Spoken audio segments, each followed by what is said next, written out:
오늘 이 본문을 가지고 순종과 축복의 단비라는 제목으로 함께 은혜를 나누고자 합니다.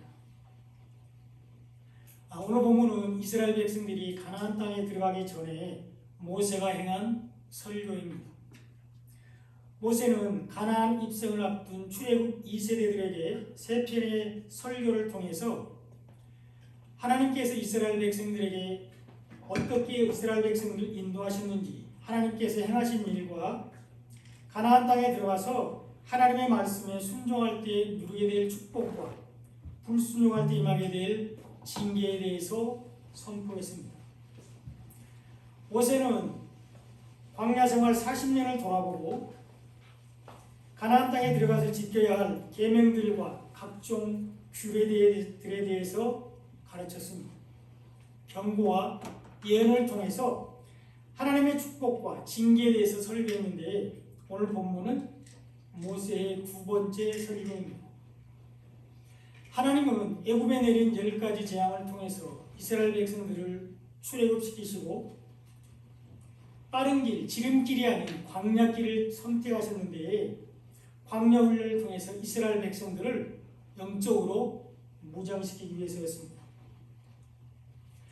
그러나 하나님의 말씀에 불순종한 출애굽 1세대들은 광야에서 다 죽고 2세대들만 가나안에 들어가게 되는데, 출애굽 1세대들이 하나님의 말씀에 순종하지 않았기 때문입니다.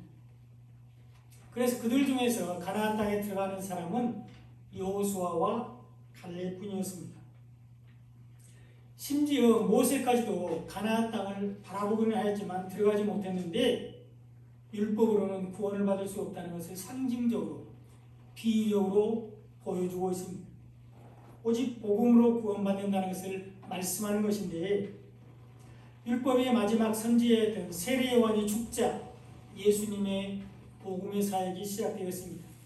율법이 맞춰져야 복음이 시작이 됩니다. 우리는 오직 복음을 믿음으로 구원을 받게 됩니다. 이것이 최고의 복입니다. 사람들은 복을 원합니다. 복받기를 원하고 있습니다.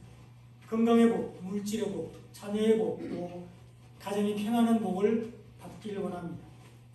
그러나 하나님은 복의 근원을 말씀하셨는데, 하나님의 말씀에 순종하는 것입니다. 하나님의 말씀에 순종하는 것이 진정한 축복의 비결입니다. 오늘 말씀을 통해서 하나님과 하나님의 말씀에 순종하는 사람들에게 주시는 축복이 무엇인지 살펴보면서 은혜를 나누고자 합니다. 하나님의 말씀에 순종하는 사람들이 영적인 전쟁에서 승리하게 됩니다. 우리의 싸움은 혈과 육에 대한 것이 아니요 영과 영의 싸움입니다. 우리가 신앙생활하면서 마주하는 갈등과 어려움의 본질은 눈에 보이는 것이 아니라 눈에 보이지 않는 숨어있는 악한 영적인 세력들입니다. 우리의 싸움이 정사와 권세와 이 어둠의 세상 주관자들과 하늘에 있는 악한 영들에게 대함이라고 에베소 6장 12절에서 말씀하고 있습니다. 우리의 싸움은 혈과 육의 싸움이 아니요 영과 영의 싸움인데, 하나님과 하나님의 말씀에 순종하는 사람들이 이 영적인 전쟁에서 승리하게 됩니다. 정사와 권세와 어둠의 세상 주관자들과 악한 영들과 싸워서 이기게 되는데, 하나님의 말씀으로 무장하기 때문입니다. 진리로 무장하기 때문입니다. 십자가 복음으로 강해지기 때문입니다. 하나님은 순종하는 사람들을 강하게 하셔서 영적인 전쟁에서 승리하게 하시는데, 오늘 본문 8절에 보면 내가 오늘 너희에게 명하는 모든 명령을 지키라.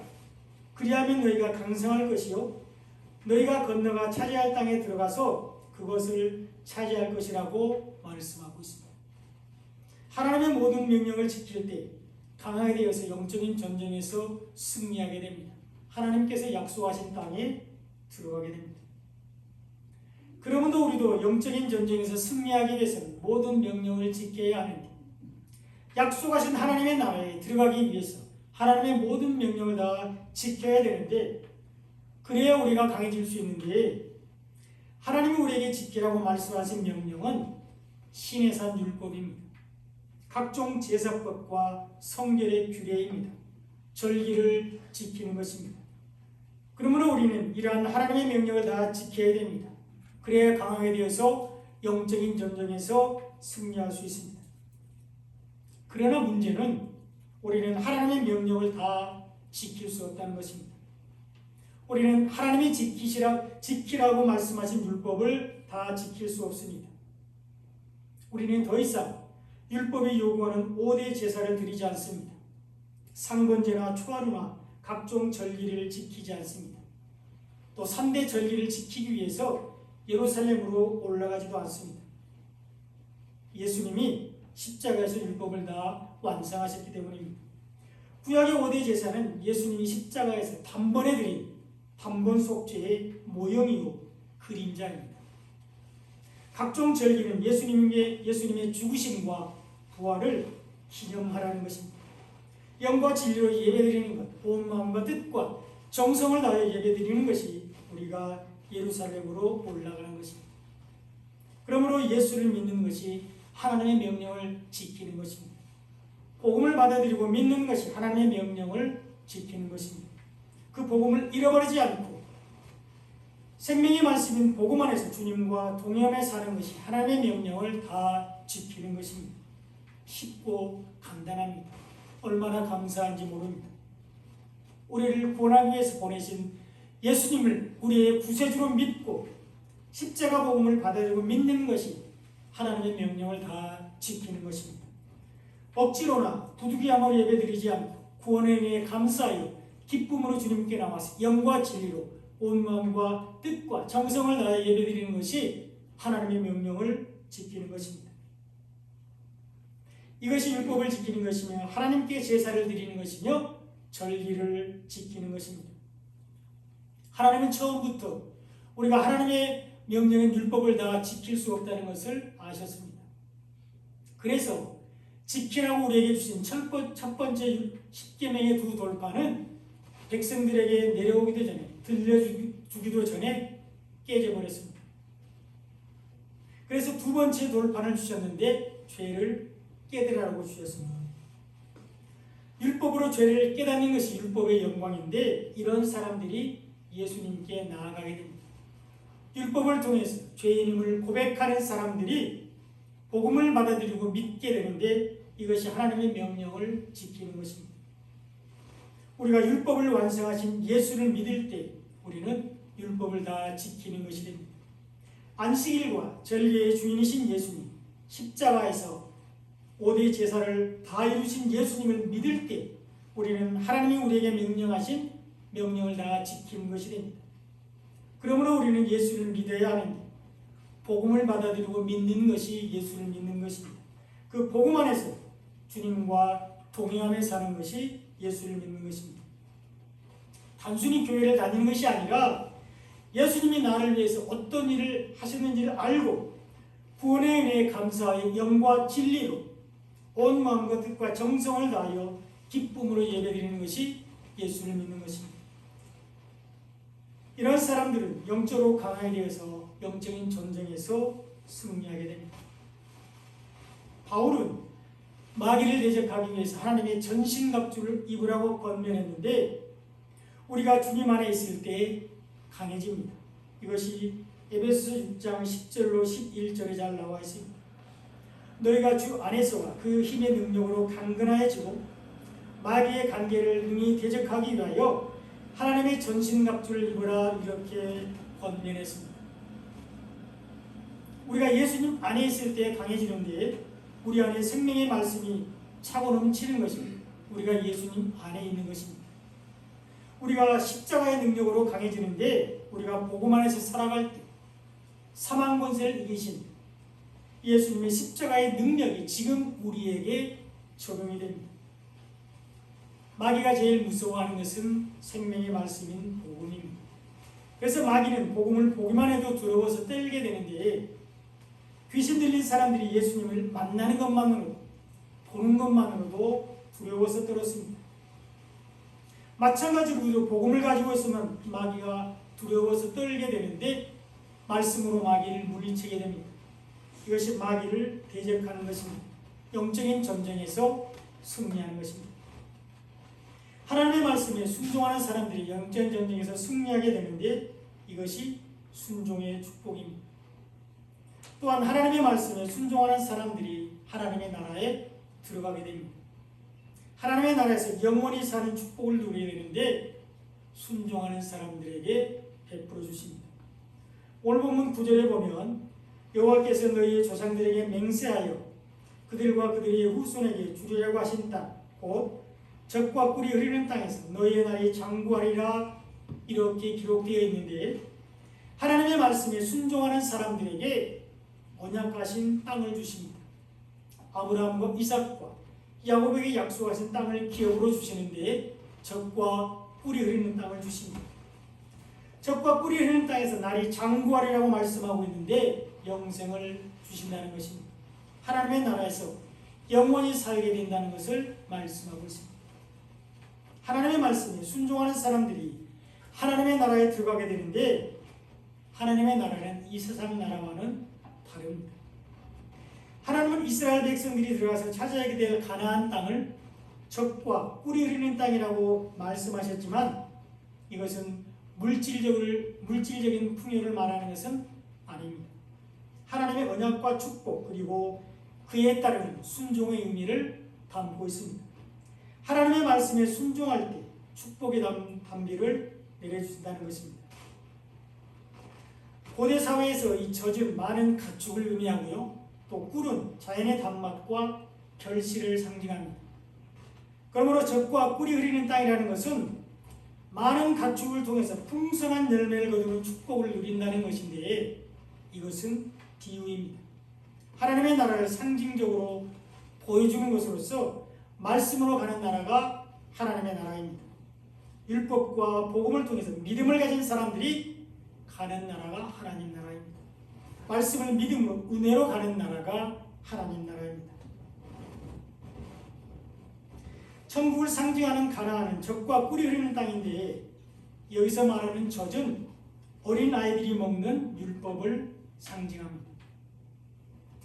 히브리서에 보면 신앙생활을 오래 했지만 믿음이 자라지 못한 사람들을 책망하고 있는데 복음을 알지 못한다고 책망했습니다. 히브리서 5장 12절입니다. 때가 오래되었으므로 너희가 마땅히 선생이 되었을 터인데 너희가 다시 하나님의 말씀의 초보에 대하여 누구에게서 가르침을 받아야 할 처지이니 단단한 음식은 못 먹고 젖이나 먹어야 할 자가 되었도다 이렇게 책망했습니다. 오래 신앙생활했지만 아직도 하나님의 뜻을 깨닫지 못하고 있다는 것입니다. 단단한 음식을 먹어야 되는데 아직도 젖이나 먹고 있다고 책망했는데 아직도 율법 가운데 있다는 것을 말하고 있습니다. 젖은 율법을 상징합니다. 그리고 꿀은 복음을 상징합니다. 꿀송이보다 더 단 생명의 말씀, 복음을 상징합니다. 히브리서에서는 복음을 단단한 음식, 장성한 사람들이 먹는 음식이라고 비유했는데요. 히브리서 5장 13절 14절에 보면 젖을 먹는 자마다 어린아이니 의의 말씀을 경험하지 못한 자요 단단한 음식은 장성한 자의 것이니 그들은 지각을 사용하고 연단을 받아 선악을 분별한 자들이라고 기록하고 있습니다. 의의 말씀이 복음인데 젖을 먹는 사람들, 율법에 앉은 사람들은 경험하지 못합니다. 그러나 장성한 사람들, 성령의 인도를 받는 사람들은 단단한 음식인 복음을 먹게 되는데 복음적 선악을 분별하게 됩니다. 예수를 믿지 않는 것이 죄라는 것을 깨닫고 예수를 믿게 됩니다. 말씀을 믿는 것이 예수를 믿는 것이라는 것을 알고 복음을 받아들이고 믿습니다. 이런 사람들에게 하나님은 영원한 생명을 허락해 주시는데 천국에서 영원히 살게 하십니다. 이것이 순종하는 사람들에게 임하는 이른 비와 늦은 비의 축복입니다. 하나님은 이스라엘 백성들이 하나님의 명령을 듣고 지키면 하나님을 사랑하여 마음을 다하고 뜻을 다하여 섬기면 그들이 들어갈 가나안 땅에 이른 비와 늦은 비를 내려주시겠다고 약속하셨습니다. 오늘 보면 13절에 보면 내가 오늘 너희에게 명하는 내 명령을 너희가 만일 청종하고 너희 하나님 여호와를 사랑하여 마음을 다하고 뜻을 다하여 섬기면 이렇게 기록하고 있는데 하나님을 사랑하는 첫 번째 단계는 하나님의 말씀을 듣는 것입니다. 생명의 말씀인 복음을 듣는 사람들이 하나님을 사랑하게 되고 하나님을 사랑하는 사람들이 온 마음과 뜻과 정성을 다하여 하나님을 섬기게 됩니다. 이런 사람들에게 하나님은 이른 비와 늦은 비를 허락해 주시는데, 오늘 보면 14절로 15절에 보면 여호와께서 너희의 땅에 이른 비 늦은 비를 적당한 때에 내리시니 너희가 곡식과 포도주와 기름을 얻을 것이요 또 가축을 위하여 들에 풀이 나게 하시리니 내가 먹고 배부를 것이라, 이렇게 말씀하셨습니다. 하나님의 말씀을 듣고 하나님을 사랑하여 온 마음과 뜻과 정성을 다하여 섬기면 적당한 때에 이른 비와 늦은 비를 내려주시겠다고 말씀하셨는데, 가나안 땅은 세상을 상징하는 애국과 같지 않아서 하늘에서 비가 내려야 살 수 있는 땅입니다. 이스라엘 백성들은 그동안 애국에서 발로 물을 대는 삶을 살았다면 이제는 가나안 땅에서 비를 기다리는 삶을 살아야 하는데 이른 비와 늦은 비를 기다려야 합니다. 애국 땅에서는 내 힘과 내 수고로 발로 물을 대는 삶을 살았다면 하나님의 시선이 머무는 가나안에서는 하늘에서 내린 비를 기다리는 인생을 살게 하시는데 이른 비와 늦은 비를 기다려야 합니다. 10월에서 11월에 내리는 이른 비는 건기 동안 메말라 딱딱해진 땅을 부드럽게 만들어서 씨앗을 뿌릴 수 있게 해줍니다. 영적으로는 율법을 상징하며 율법으로 죄를 깨달은 사람들이 예수님께 나아가게 된다는 것을 말하는 것입니다. 복음의 시작과 초대교회에 임한 성령의 은혜를 의미합니다. 반면에 늦은 비는 3월에서 4월에 내리는 비로 곡식이 알차게 연글고 수확할 수 있도록 돕는 결정적인 역할을 합니다. 영적으로는 복음을 상징하며 복음을 받아들이고 믿는 것을 말합니다. 마지막 때의 영적인 추수와 풍성한 성령의 역사를 상징하고 있습니다. 이것이 가나안 땅에 내리는 이른 비와 늦은 비인데, 이것이 말씀에 순종하는 사람들이 임하는 축복인데, 천국은 하나님께서 주시는 은혜로 살아가는 나라입니다. 가나안 땅의 지형적인 특징은 산과 골짜기가 있는 척박한 석회암 지대입니다. 애굽의 나일과 같은 거대한 물줄기가 없습니다. 게다가 물을 가둬두지 못하고 하늘에서 내리는 비를 흡수하는 땅입니다. 비가 내리지 않으면 농사를 지을 수 없고 먹을 물도 부족해지고 풀도 자라지 못합니다. 농사를 짓거나 이스라엘 백성들의 주업인 목축을 하기에는 가나안 땅보다 안 좋은 땅입니다. 애국보다는 안 좋은 땅입니다. 그런데 왜 이 땅이 축복의 땅일까요? 왜 젖과 꿀이 흐르는 땅일까요? 12절에 답이 있습니다. 하나님께서 돌보아주시는 땅이기 때문입니다. 하나님이 함께 해주시기 때문입니다.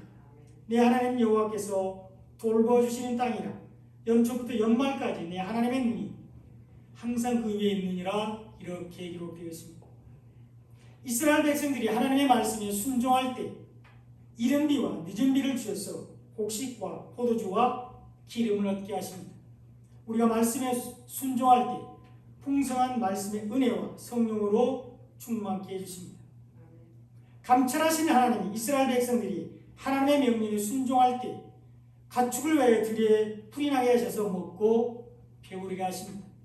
우리가 하나님의 명령에 순종할 때 먹을 것, 입을 것, 마실 것 때문에 걱정하지 않게 해주십니다. 순종은 하늘 문을 여는 열쇠입니다.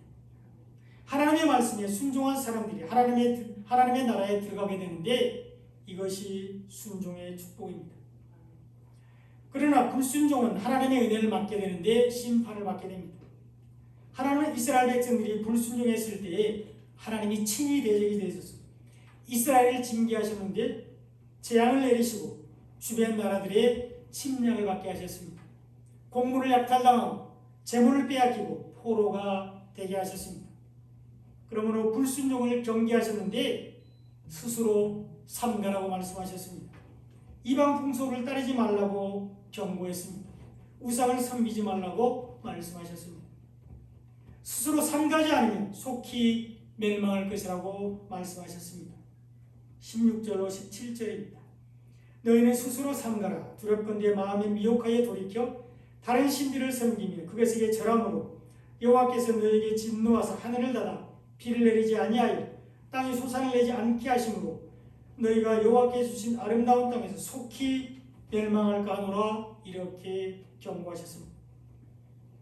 스스로 조심하지 않고 다른 신들을 섬기면 멸망을 당하게 됩니다. 우상을 섬기면 하늘을 닫아 비를 내리지 않으시는데 하나님의 은혜가 임하지 않게 됩니다. 그래서 속히 멸망하게 되는데 심판을 받게 됩니다. 그러므로 우리는 불순종하지 않기 위해서 스스로 삼가야 되는데 하나님의 말씀을 사랑해야 합니다. 말씀을 사랑하여 늘 가까이 해야 하는데 이때 영적인 기쁨이 넘치게 됩니다. 우리의 마음이 하나님께로 향하게 되며 전심으로 예수님을 사랑하게 됩니다. 그래서 하나님은 우리에게 말씀을 사랑하고 늘 가까이 하라고 말씀하셨는데 오늘 보면 18절에 보면 너희는 나의 이 말을 너희의 마음과 뜻에 두고 또 그것을 너희의 손목에 매어 기호를 삼고 너희 미간에 붙여 표를 삼으라고 말씀하고 있습니다. 하나님의 말씀을 마음에 두고 그것이 나의 뜻이 되게 하라고 말씀하셨습니다. 이것이 마음의 할례입니다. 우리가 말씀을 사랑하여 읽고 들을 때 말씀이 마음에 심겨지게 됩니다. 그리고 우리는 마음에 심겨진 말씀대로 살아가게 됩니다. 그래서 하나님은 말씀을 손목에 매어 기호로 삼고 미간에 붙여 표를 삼으라고 말씀하셨습니다. 말씀을 손에서 떠나지 말게 하라는 것입니다. 또한 우리는 부지런히 말씀을 자녀들에게 가르쳐야 되는데 19절로 20절에 보면 또 그것을 너희의 자녀에게 가르치며 집에 앉았을 때에든지 길을 갈 때에든지 누워있을 때에든지 일어날 때에든지 이 말씀을 강론하고 또 내 집 문설주와 바깥문에 기록하라 이렇게 명령하셨습니다. 자녀에게 부지런히 성경을 하나님의 말씀을 가르치라고 말씀하고 있는데 여기서 말하는 자녀는 비단 우리의 자녀들 뿐만 아니라 아직도 예수를 믿지 않는 사람들을 포함하고 있습니다. 예수님으로 인해 하나님의 자녀가 될 사람들을 포함하고 있는데 우리의 삶이 하나님을 증거해야 된다는 것입니다. 삶으로 예수님을 전해야 한다는 것을 말씀하는 것입니다. 이것이 앉아있을 때에든지 길을 갈 때에든지 누워있을 때에든지 일어날 때에든지입니다. 우리의 모든 삶이 하나님과 예수님을 전해야 한다는 것으로 이것이 삶으로 드리는 예배입니다. 그래서 바울은 고린도전서 10장 31절에서 그런즉 너희가 먹든지 마시든지 무엇을 하든지 다 하나님의 영광을 위하여 하라 이렇게 권면했습니다. 모든 일에 모든 사람을 기쁘게 하여 자신의 유익을 구하지 말고 많은 사람들이 유익을 구하여 그들로 구원을 받게 하라는 것입니다. 우리는 스스로 삼가서 불순종에 빠지지 말아야 되는데 말씀을 사랑하고 가까이 해야 합니다. 사랑하는 여러분, 하나님의 말씀에 순종하는 것이 축복의 시작입니다. 순종할 때 우리는 영적으로 강하게 됩니다. 순종할 때 하나님의 돌보심을 경험하게 됩니다. 순종하는 사람들에게 하나님의 은혜가 임합니다. 이른 비와 늦은 비를 내려주십니다. 그러나 불순종하는 사람들에게는 심판이 임합니다. 그러므로 우리는 스스로 삼가서 불순종하지 말아야 되는데 말씀을 사랑하여 늘 가까이하여 읽고 듣고 묵상해야 합니다. 하나님의 말씀은 날마다 우리를 새롭게 하고 영적인 전쟁에서 승리하게 합니다.